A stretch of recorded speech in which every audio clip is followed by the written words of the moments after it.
Muy buenas tardes, comunidad de San Isidro y de Latinoamérica. Es un gusto para la Universidad de San Isidro y para el Instituto Juan Carlos Escanone hoy acompañar en conjunto con el CLADE una agenda de trabajo respecto de conferencistas latinoamericanos y sobre todo conmemorar el 100º aniversario del nacimiento del filósofo norteamericano Rodolfo Bush. Hoy vamos a tener la conferencia del doctor Roberto Esposto, así que sin más preámbulos y agradeciendo la presencia de las autoridades de la casa, la vicerrectora y decana de la Facultad de Ciencias Jurídicas, autoridades del municipio de Tigre en colaboración con el CLADE y institutos de investigación, le voy a pedir al rector de la Universidad de San Isidro que inicie esta actividad.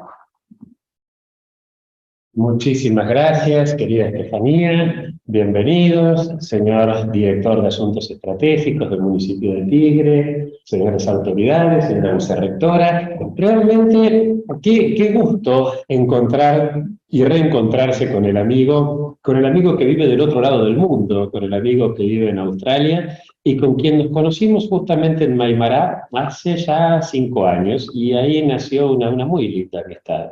No voy a avanzar demasiado sobre la personalidad de Roberto, sobre sus títulos, sobre su currículum, sí señalar alguna característica particular de este hijo de italianos, australiano, que conserva un tono cordobés a pesar de que se fue de Córdoba creo que a los 5 años, que conoce muy bien a la Argentina, y que como es un buen conocedor de la Argentina, es un buen conocedor de Australia.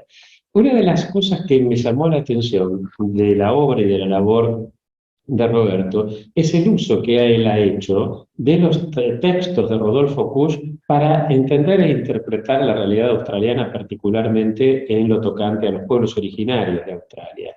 Realmente la lectura, muy enriquecedora, de Bush vale la pena seguirlo.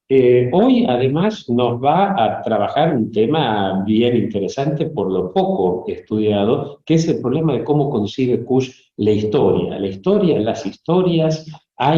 Es unívoco el concepto de historia en Kush. ¿Qué pasa con esto? Bueno, de esto nos va a hablar Roberto, a quien realmente le agradecemos muchísimo, muchísimo que en este viaje por nuestro país haya dedicado su tiempo a venir a visitarnos a nuestra querida Universidad de San Isidro. Muchísimas gracias, Roberto. Y ahora entonces sí, querido José Ignacio, por el Centro Latinoamericano de Estudios sobre Derecho y Estado, la presentación. Bueno, muchísimas gracias, Enrique, por la presentación, por pasarme la palabra. A mí en esta oportunidad me queda presentar a alguien prestigioso en la academia, como es el doctor Roberto Hernán Esposto, que es docente, investigador por la Universidad de Queensland.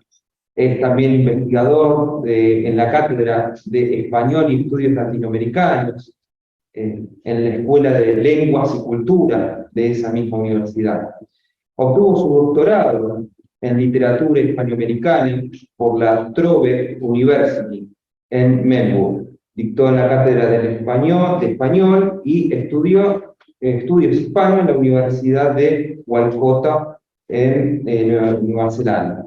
Es académico correspondiente en Australia de la Academia Argentina de Letras. Bueno, entre sus numerosas publicaciones más destacadas se puede rescatar el peregrinaje a los orígenes, la dicotomía de civilización y barbarie en las novelas de Abel Pose, Senderos de un caminante solitario, y Rodolfo Bush. En la actualidad también ha escrito sobre la actualidad del pensamiento americano. También ha escrito y publicado para Lonely Planet varias ediciones del 2003 del Latin American Spanish Practice and Dictionary. Es autor de numerosos artículos y en revistas científicas internacionales y participa continuamente en congresos sobre literatura argentina y pensamiento crítico latinoamericano. Hoy va a hablar, el tema de su exposición es Kush, la idea de la historia en América Profunda. Qué gran título, le dejo y le cedo la palabra. Muchas gracias. Muchas gracias a todas las autoridades de la Universidad de San Isidro. Fue siempre una gran meta venir aquí, porque nos hemos visto virtualmente en los últimos años de pandemia, de la peste, y aquí estamos, la sobrevivimos y retomamos otra vez nuestro camino en busca de esa América profunda que tanto ansiamos. Así que muchas gracias por invitarnos y darnos este espacio. Lo que voy a compartir con ustedes hoy son algunas reflexiones sobre los conceptos que utiliza Rodolfo Kusch en América Profunda con respecto a la historia. Y algunas reflexiones, y trato de hacer algunos vínculos con otros escritores, por ejemplo con James Baldwin, escritor afroamericano, con Carlo Levi, esa famosa obra suya, Cristo se detuvo en Éboli, y de ahí tratar de atar algunos cabos sueltos. La exposición tiene bastantes cabos sueltos, así que son algunas reflexiones, aproximaciones, consideraciones que sigo elaborando y tratando de encontrar un giro para un poco comprender en el momento en que estamos, ¿no? Y eso para mí, tratar de explotar el pensamiento cuyano para aproximarnos a nuestra actualidad es lo que siempre me ha motivado. Y yo creo que tiene mucho que decirnos. Bueno, en este trabajo queremos articular algunas reflexiones sobre las conceptualizaciones de la historia que emplea Rodolfo Kusch en América Profunda, publicada en 1962. Argumentaremos que las dos acepciones de la historia que utiliza corresponden a maneras situadas de comprender la experiencia humana a lo largo del tiempo. Las dos concepciones de la historia esbozan distintas experiencias existenciales, donde una, la gran historia, subsiste obstinadamente a pesar de los embates de la otra, la llamada pequeña historia, que utiliza Kusch. De esta se desprenden ponderaciones de Kusch sobre la tensión entre una temporalidad cíclica, basada, a mi modo de ver, en una biocentralidad o vegetalidad, y la de una élite burguesa apegada a la soberanía del individuo, donde su temporalidad es teleológica, sinónimo de modernidad. Lo cual también, en cierto modo, es lo que infunde el discurso de la utopía tan importante en el pensamiento occidental, digamos, en los últimos 500 años. En todo caso, debemos subrayar que una de las características distintivas del pensamiento de Kusch es que él elabora sus conceptos, o bien categorías, si se nos permite, como una línea o camino de pensamiento donde le incumbe al lector aportar y participar de una cuidadosa exégesis para poder desplegar más plenamente las connotaciones de su pensamiento. Esto es significativo porque el pensamiento de Kusch no se dispone a elaborar un sistema filosófico. Por ende, le confiere al lector la libertad de hacer sus propias interpelaciones en el contexto en que éste se encuentre. Como aquí estamos en 2022, ¿no? Es por ello que la pequeña historia, como categoría conceptual de entendimiento de la historia, se apta para inquirir sobre el potente legado colonial americano, en todas sus dimensiones. Antes de entrar en la temática, quisiéramos traer a consideración las reflexiones sobre la historia del escritor afroamericano James Baldwin. En su escrito, The White Man's Guilt, lo más cercano a las traducciones La culpa del hombre blanco, decididamente quiebra con la peregrina idea de que la historia es algo que está concluido y cerrado en el pasado, y que poco tiene que ver con nuestras vidas en el presente, o bien que es una superación de etapas. Por el contrario, según el autor, la historia es algo que viene desde el fondo de nuestra conciencia, y se manifiesta en la manera de pensar y de actuar diariamente, en el presente. Es así como se perpetúan nuestros códigos y prejuicios, de generación en generación. Es decir, somos el vehículo consciente e inconsciente de principios y supuestos, que se transmiten de una generación a otra. Dice Baldwin, y cito, hombre blanco, escucha, la historia, como casi nadie parece saber, no es simplemente algo que hay que leer. Y no se refiere meramente, ni siquiera principalmente, al pasado. Por el contrario, la gran fuerza de la historia proviene del hecho de que la llevamos dentro de nosotros. Estamos inconscientemente controlados por ella de muchas maneras. Y la historia está literalmente presente en todo lo que hacemos. Difícilmente podría ser de otra manera, ya que es a la historia a la que debemos nuestros marcos de referencia, nuestras identidades y nuestras aspiraciones. Fin de citar.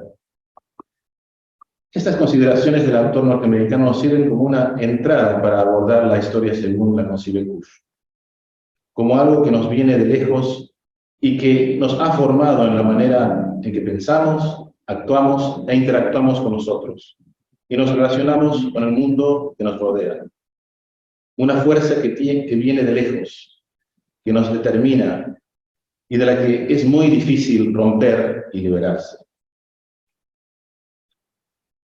En una breve subsección del libro 2, titulado Los objetos en América Profunda, Kush aborda la concepción de historia desde dos ópticas, la gran historia y la pequeña historia.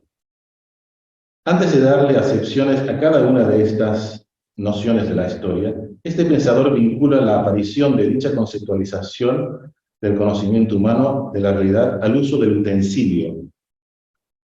Para Kush, la historia está íntimamente vinculada a la actividad humana en la Tierra.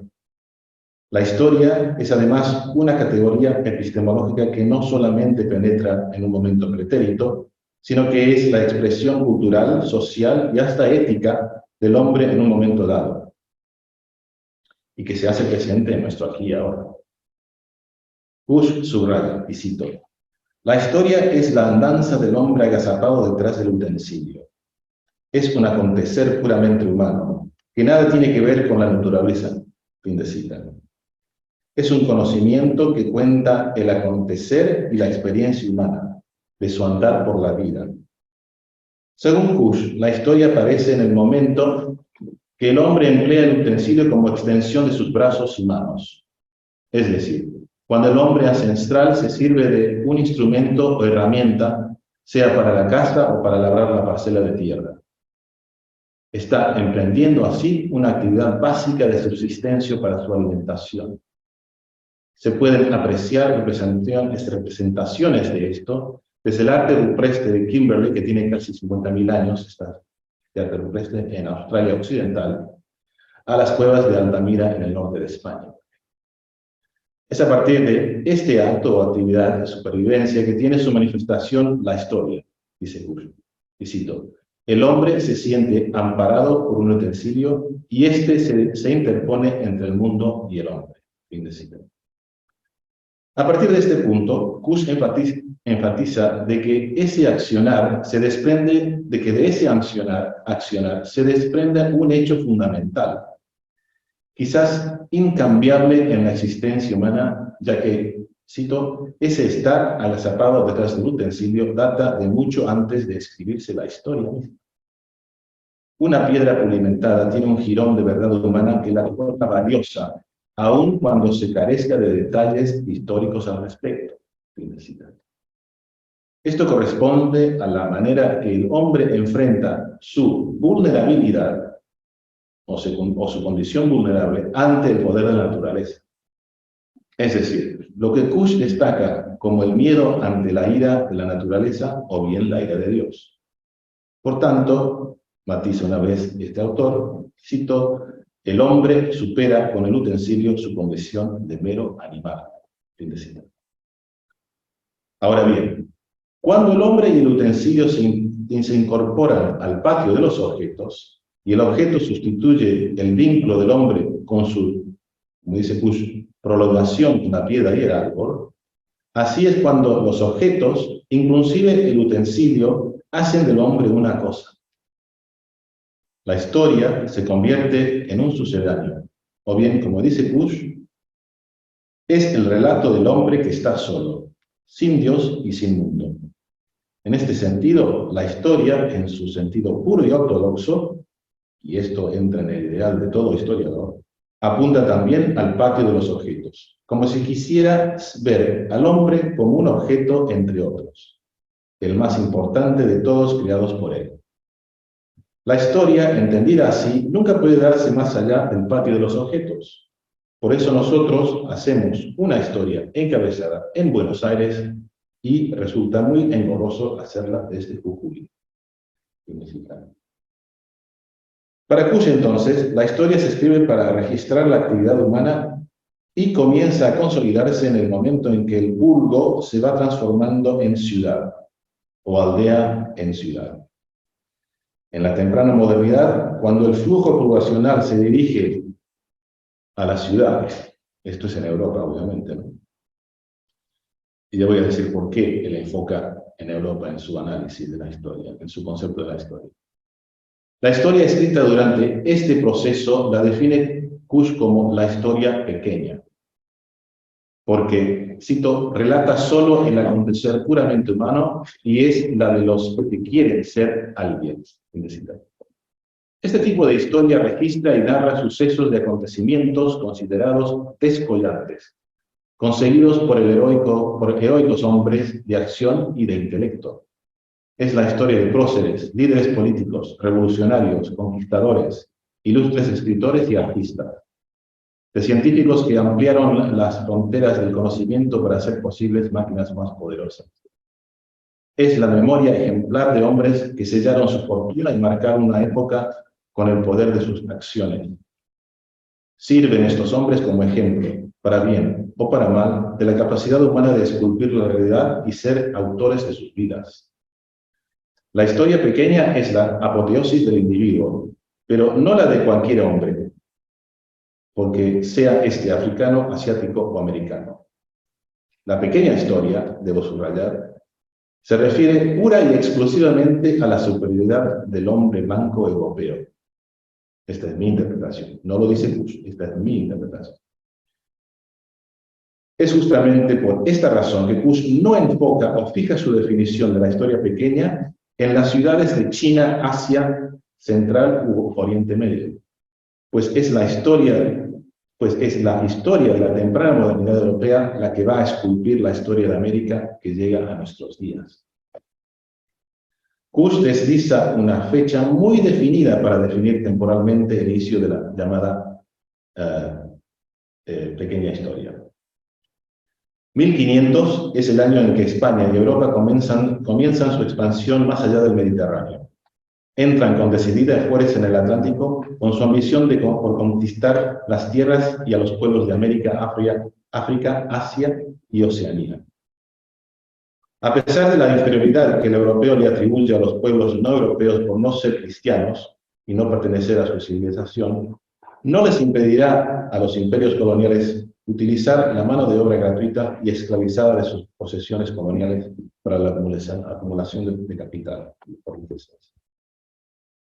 Con el paso del tiempo, especialmente desde la Ilustración, a toda esta trama de la pequeña historia la élite intelectual europea la ensalza como un artículo de fe de sus ideas centrales, cuyos principios son la razón, la ciencia, el progreso y el humanismo. Basta con pasar revista a las ideas plasmadas por el marqués de Condorcet en su bosquejo de un cuadro histórico de los progresos del espíritu del hombre de 1795.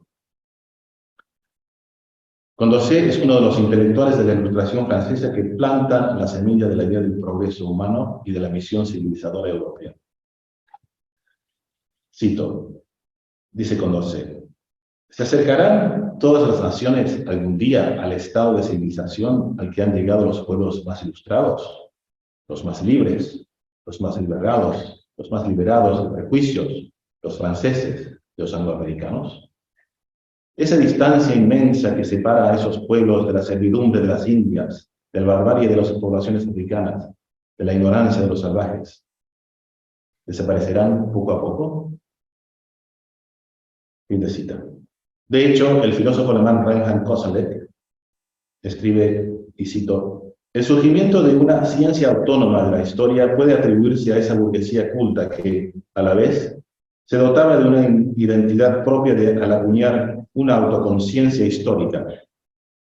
En esta medida, la génesis del concepto moderno de historia coincide con su función política y social. Fin de cita. Es decir, una función que le sirve a la élite burguesa para consolidar su hegemonía política y social tanto en el viejo mundo como en este, en América.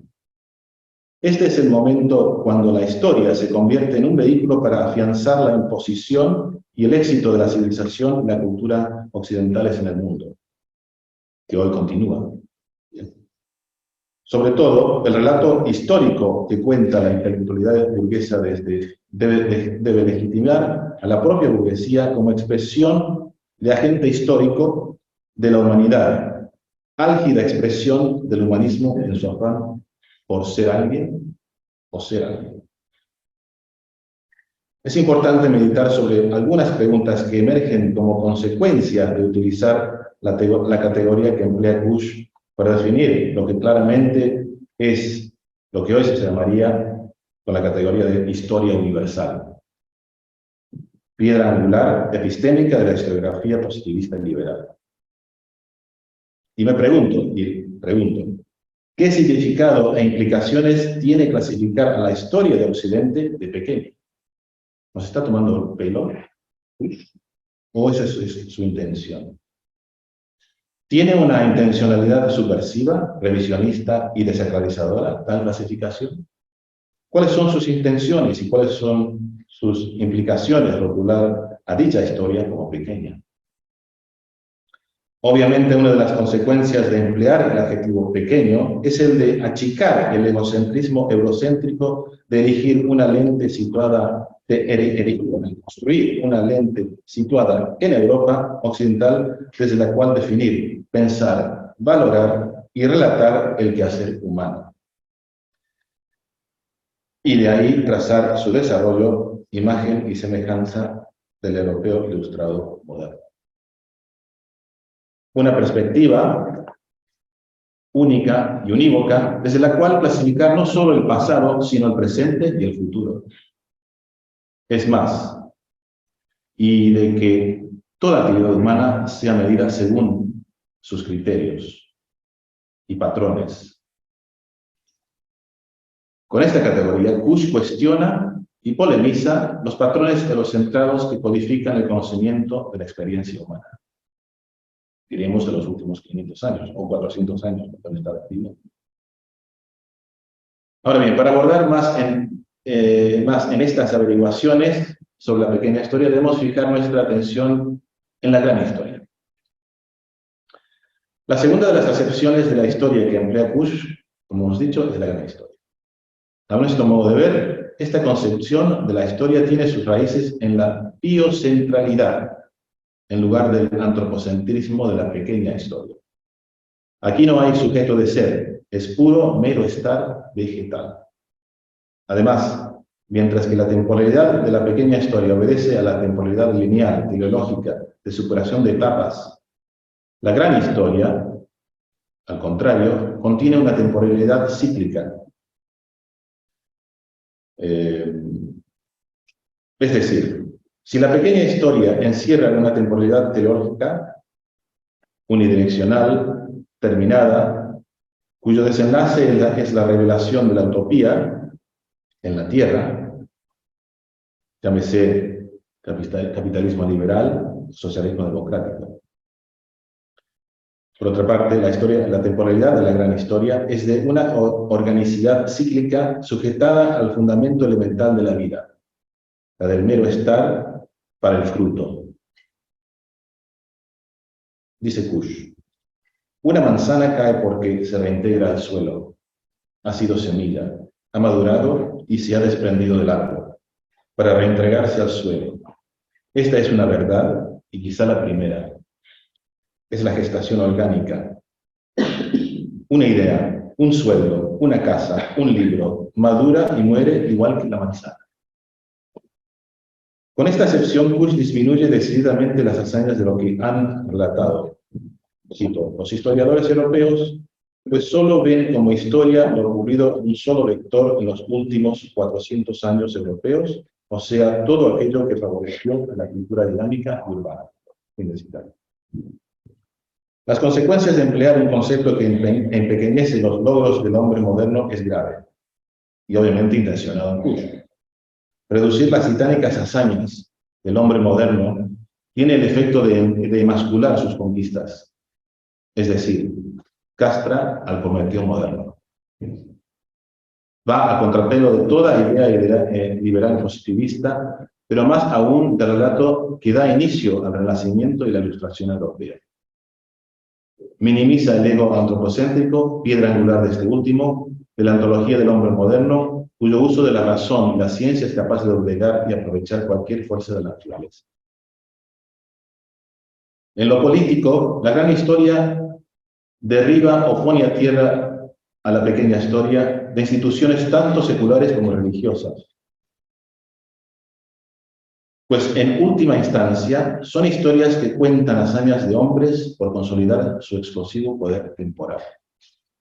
Esto está vinculado al entendimiento revisionista con el que Kush interpreta la historia del cristianismo y su transformación en una religión católica universal en el momento cuando el emperador Teodosio I el Grande, en 380 después de Cristo, hace de ella la religión oficial del Imperio Romano, desplazando la religión grecolatina. De ahí que, desde 962 a 1806, Roma se convertirá en la sede del Sacro Imperio Romano. Puntualiza Kush y cito: el comienzo mismo de una actitud que apunta a ser alguien y que es antagónica a la ira divina, debió ser cuando el cristianismo se introduce en Roma a fin de ganar una vigencia universal a través del Imperio Romano. En Roma, el cristianismo se convierte de religión oriental en otra para esclavos y dentro de un imperio encabezado por hombres ricos. Fin de cita. Más adelante agrega: el cristianismo en Roma pierde su contacto con el mero estar aquí, que tiene toda religión, y se compromete en el nuevo afán de ser alguien, lo cual crea la dinámica que habrían de llevar a la práctica los burgueses del norte de Europa. La religión cristiana necesitaba de Roma para triunfar. Fin de cita. ¿Pero qué es la gran historia? ¿Qué nos está diciendo Kush con este concepto? Como contrapeso a toda esta pequeña historia que relata las pugnas por el poder, la gran historia destrona al hombre moderno europeo de su centralidad, en la que el pensamiento europeo desde 1500 y la Ilustración lo había situado, por lo menos desde aquel enunciado cartesiano cogito ergo sum. Pienso, luego soy. La gran historia, sostiene Kush, supone la simple sobrevivencia de la especie. Esta aseveración reubica y devuelve decisivamente al hombre su pertenencia a la vida animal, sustituyéndola o sustrayéndole de su individualidad regional, intelectual, racial o nacional, respondiéndolo a la simple especie o reposicionándolo a la simple especie humana. Para Kush, la gran historia responde, y cito, responde a una simple y muy profunda vivencia humana que persiste aún hoy en las tribus del Amazonas y también en las masas de nuestras grandes ciudades. Estuvimos en 11 hace un par de días, lo vimos. Ella comprende el episodio total del hombre como especie biológica que se debate en la Tierra sin encontrar mayor significado en su quehacer diario que la simple sobrevivencia en el plano elemental del estar aquí. La gran historia corresponde a esa voluntad orgánica de la especie humana, su voluntad por la vida y de la vida, por la supervivencia de su especie, por encima de cualquier contexto, clases sociales, religión, región, nación, país. Esta definición destaca la etimología de la palabra humano, del latín humus, tierra. Es con este concepto, creo yo, que está trabajando Kush. Lo humano como tierra, como humus. Este axioma fundamental es lo que aúna lo más elemental de nuestra especie, más allá de la proeza de cualquier ilustre prócer que sobresale de la masa. Dice Kusch. En cierta manera, la gran historia traza el itinerario real del hombre, porque reemplaza a una humanidad formada por individuos por otra que se da en el plano biológico de la especie y que no tiene individuos sino comunidad. Fin de cita.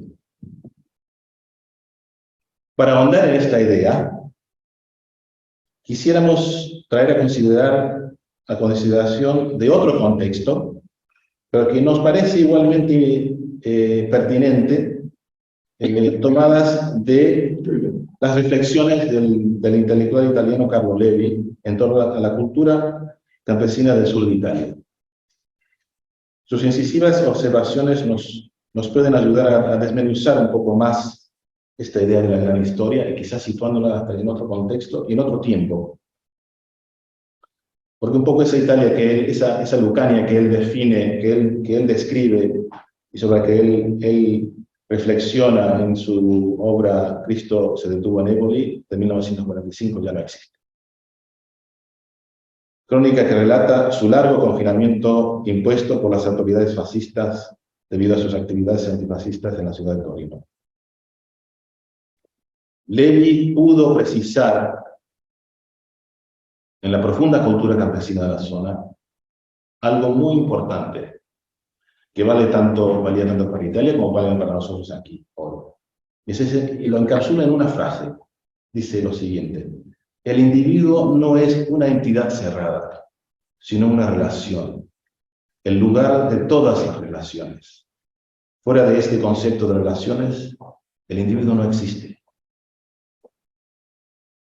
Es decir, que el individuo es nada sin la intricada red de relaciones, de mutua dependencia y consistencia que hacen posible la continuidad estable de la vida.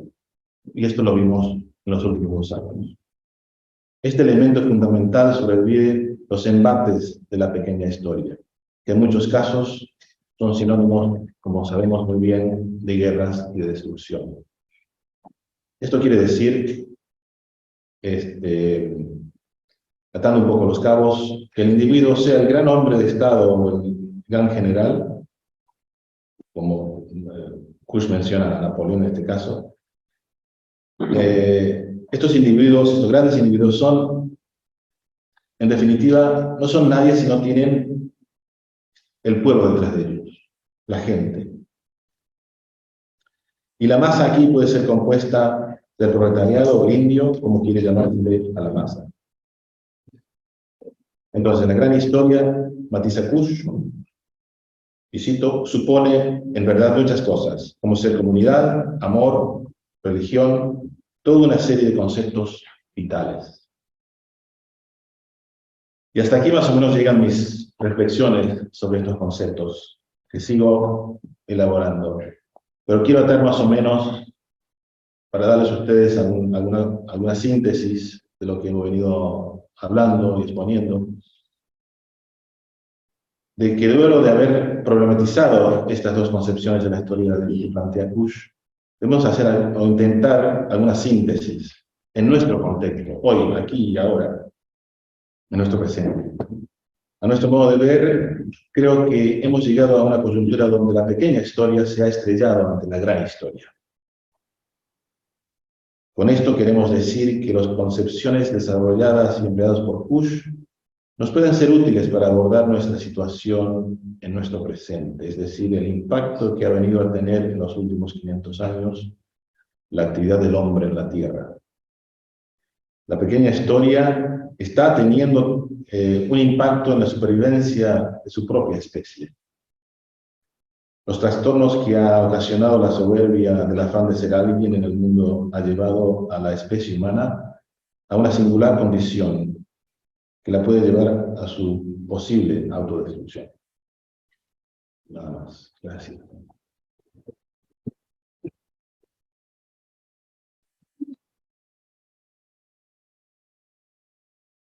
Bueno, realmente muchísimas gracias, querido Roberto.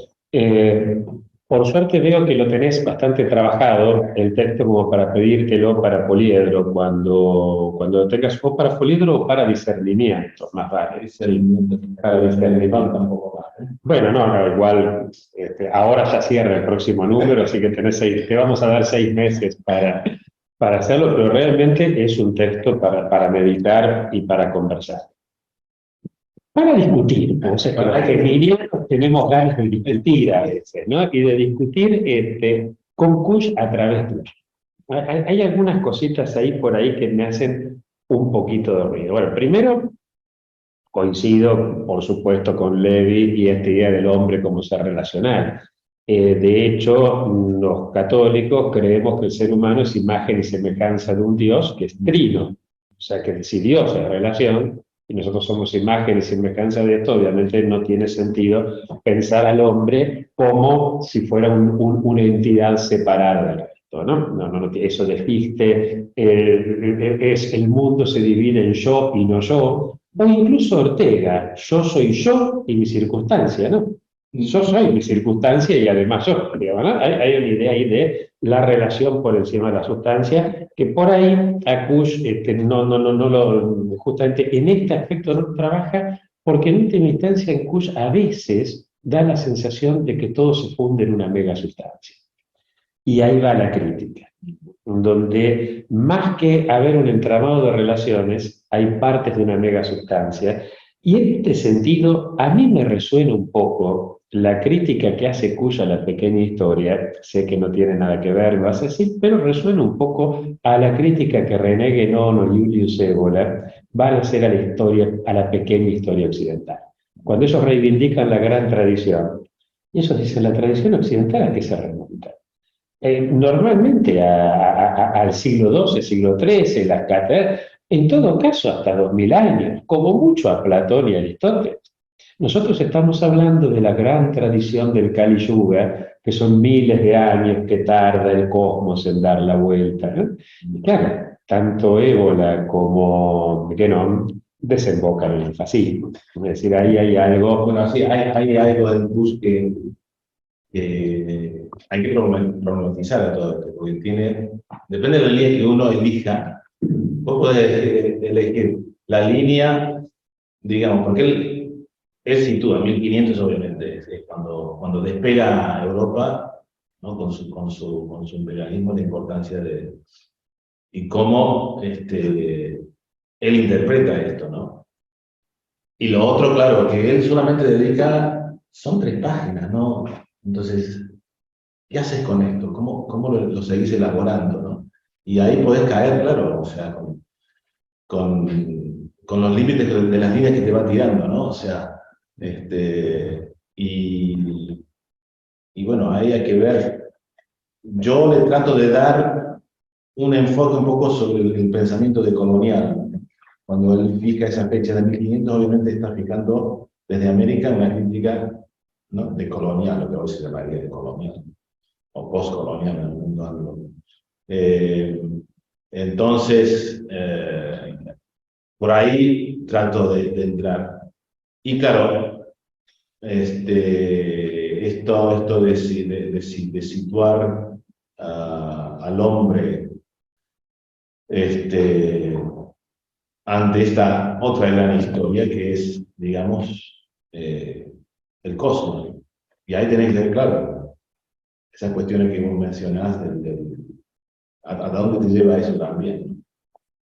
Si es simplemente una biocentralidad que cuando se construye el individuo que se separa de la naturaleza, está en la ciudad, entonces crea su propio mundo de esta conceptualización que puso el rango de los objetos. ¿Qué ocurre ahí? Y la otra cosa que trato el giro que le trato de dar es justamente esa crítica, si se quiere, medioambientalista, si quiere, ¿no? Que todavía no voy a seguir elaborando. Es que ahí yo creo que estás dando justamente el punto en un tema central, ¿no? Cuando surge esa progresiva urbanización en Europa y allá por el siglo XIII, siglo XIV, empieza entonces la vida en las ciudades, la universidad, ahí surge justamente Joaquín de Fiore, el primer progresista, ¿no? Para los que no recuerdan, Joaquín de Fiore decía que más o menos la historia para los judíos y para los cristianos es una historia que de alguna manera nos promete algo lineal ascendente, ¿no? Teníamos el paraíso, la edad de oro, se vino la cosa abajo y vendrá después el Mesías. Pero es más o menos lineal ascendente. El que claramente la va a ver así es Joaquín de Fiore. Frente a todas las historias de todos los pueblos que siempre es circular, porque lo que uno ve es que después del invierno viene la primavera, después viene el verano, después el otoño, otra vez el invierno. Ves los ciclos de los astros que pasan. Es decir, la idea de la circularidad es la que está siempre. Esto lo rompe de alguna manera el cristianismo, primero el judaísmo, después el cristianismo. Pero el que lo conceptualiza es ya un filósofo urbano como Joaquín de Fiore, que dice, primero tuvimos la etapa de Dios Padre, fue la etapa de la ley terrible, después la etapa de Dios Hijo, la encarnación, la institucionalidad, la iglesia como esa iglesia de ladrillos, el Papa, los obispos, y ahora vendrá la iglesia, la etapa del Espíritu Santo. Cristóbal Colón asume que él es Cristoforo Columbus, la paloma portadora de Cristo, que él es el encargado de este nuevo mundo y que surge. Y ahí aparece esta idea de progreso. Pero claro, es importante entender que muchos de estos, empezando por Hobbes, plantean la necesidad de separar al ser humano del resto de la naturaleza, porque si no, terminabas que si vos eras hijo del conde ibas a ser conde. Si vos eras hijo del campesino, ibas a ser campesino.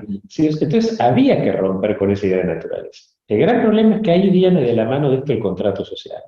Y el contrato social deja fuera del contrato a la casa común y a la casa doméstica. Y ahí vienen los problemas que vienen, pero es entendible en ese caso. Entonces, el problema para mí no es volver a una idea premoderna donde volvamos a ver el ciclo, sino ir más allá. Una idea, como diría Dussel, transmoderna, ¿no? Ir más allá de esta modernidad para decir, bueno, recuperemos la casa, el cuidado de la casa común y el cuidado de la casa doméstica.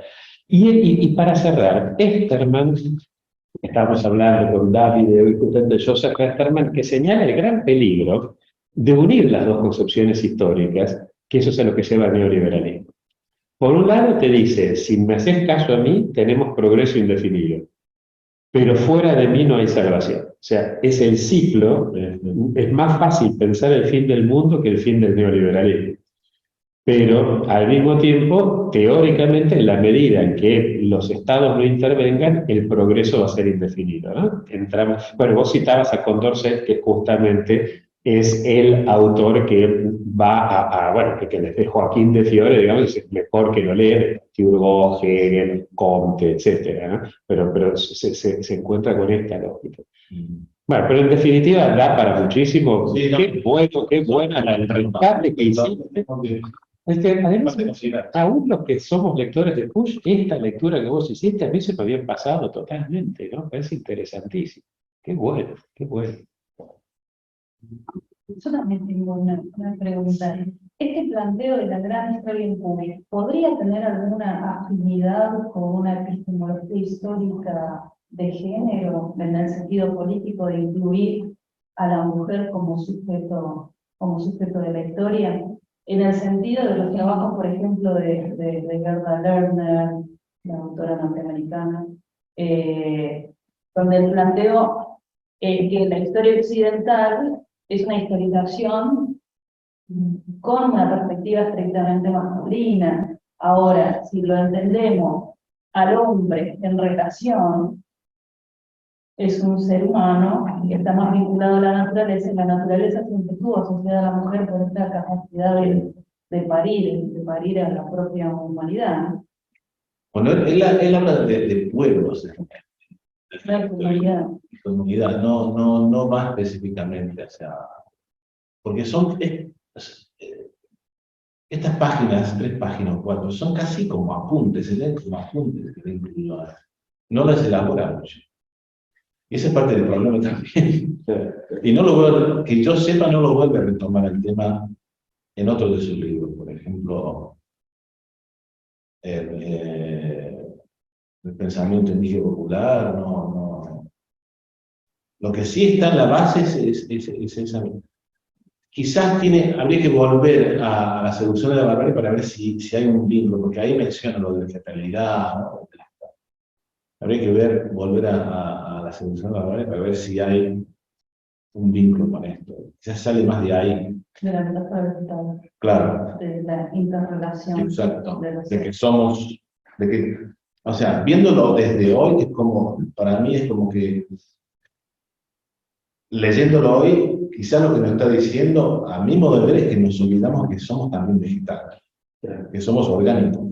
O sea, nos tiene que venir una peste para darnos cuenta, también somos animales.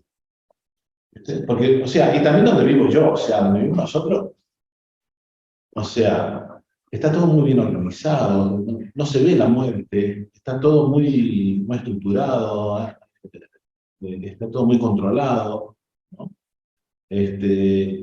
No hay el caos que mi mujer mira en las calles y no lo comprende qué es esto, y le cuesta. Está todo muy organizado. Entonces, cuando yo leo a Kush, no lo leo en ese contexto. Y por eso también me atrapa. Quizás tengo que decir, no estoy leyendo a Kush. Seducido por la verdad. Claro. O seducido, bueno, o lidiando con la civilización extrema. Y ahí, retomando lo que dice Petit, porque sí, claramente, justamente los dos extremos que quedan afuera del contrato social, el cuidado de la casa común y el cuidado de la casa doméstica, se está dejando de lado afuera eso peligroso que es la mujer.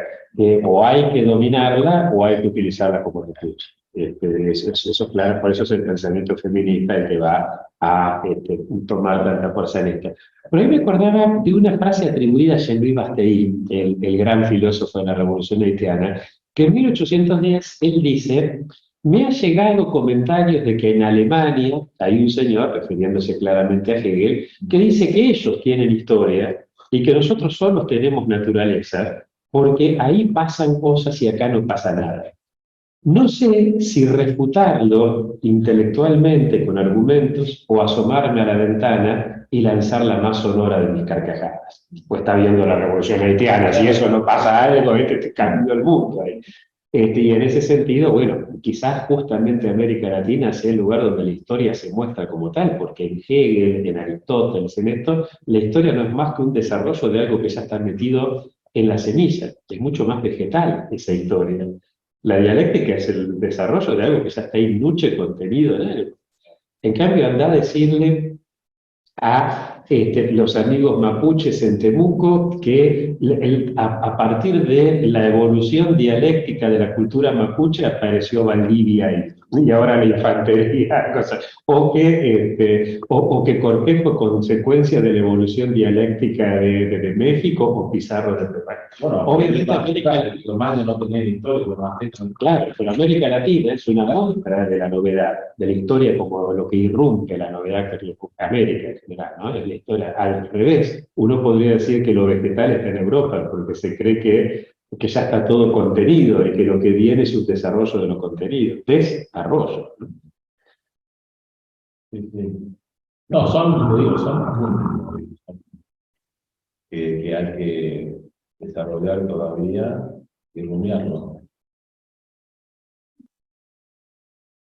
Sí, A me pareció muy elocuente la imagen al principio, cuando hacías empezar la historia con Kush, la imagen del homo primitivo que descubre el arma como ejecución de su brazo, de su cuerpo. Es un poco la imagen que conocemos todos del director inglés Stanley Kubrick en el 2001 de Cherry Fire, esa imagen del modo que cubre una rama de un árbol que no sabe cómo usar y hace después la usa como arma, que hace empezar ahí la historia de la humanidad de manera usando mucho, la veía muy elegante esa imagen de la extensión del brazo y ahí empieza la historia de la humanidad. Bueno, sí, la historia ya empieza a contarse. En Australia, por ejemplo, el arte rupestre es cuando se empieza a contar y después lo representan en danza, ¿no? Toda esta cultura de que se representa no solo con la imagen, es casi una película que se representa en la imagen, pero los tipos están actuando con el baile y el canto, todas sus hazañas, con los cuentos, ¿no? Con las historias de su vida, de su casa, de su relación, ¿no? De los animales. Y esa también es su historia. Y una historia que tiene así más de 50.000 años. Eso, no sé si es lo que quiere decir Kush con la gran historia. Me parece que sí. Porque es un concepto tiene que ver con el tiempo, me parece. Yo creo que la clave aquí para entender lo que quiere decir Kush tiene que ver con el tiempo. Entonces, él rescata esta idea de circularidad en estos pueblos ancestrales, que para ellos su concepto de historia, si se quiere utilizar ese término, es como de circularidad, ¿no? Y que están atados al entorno natural. Ellos no se ven separados de ese entorno natural, son parte de eso, ¿no? Entonces, cuando los indígenas de Australia hablan de que vuelvo a mi pueblo, a mi country, o sea, porque ellos son de ahí, o sea, ellos se ven parte de esa tierra, su tierra es eso. Ellos cuando mueren regresan a la tierra. Es como que morir es su deber, porque regresan a la tierra. Esa circularidad.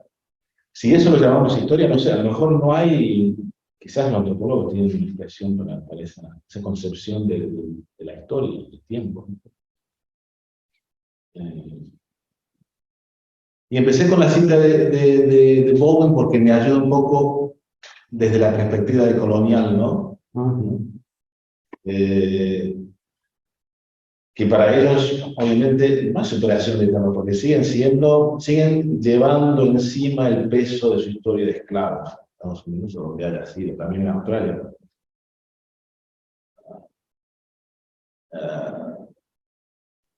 Por eso es que tengo que seguir elaborando todo esto. Hay cosas ahí de Nietzsche en Kush que habría que trabajar, porque también tiene ese eterno retorno. Claro, claro. Bueno, muchísimas gracias. Entonces, si quieres despedir. No, me quedé pensando en el ritual de los All Blacks antes Sí. de jugar. Bueno, ella sabe más de eso. Ella es más informada, pero sí. Pero ese tipo de conducción a lo natural. Bueno, muchísimas gracias, doctor Roberto Alposto, muchísimas gracias a las autoridades de la Universidad de San Isidro, de Tigre Municipio, a las autoridades del CLADE. Muchísimas gracias y hasta nuestra próxima conferencia.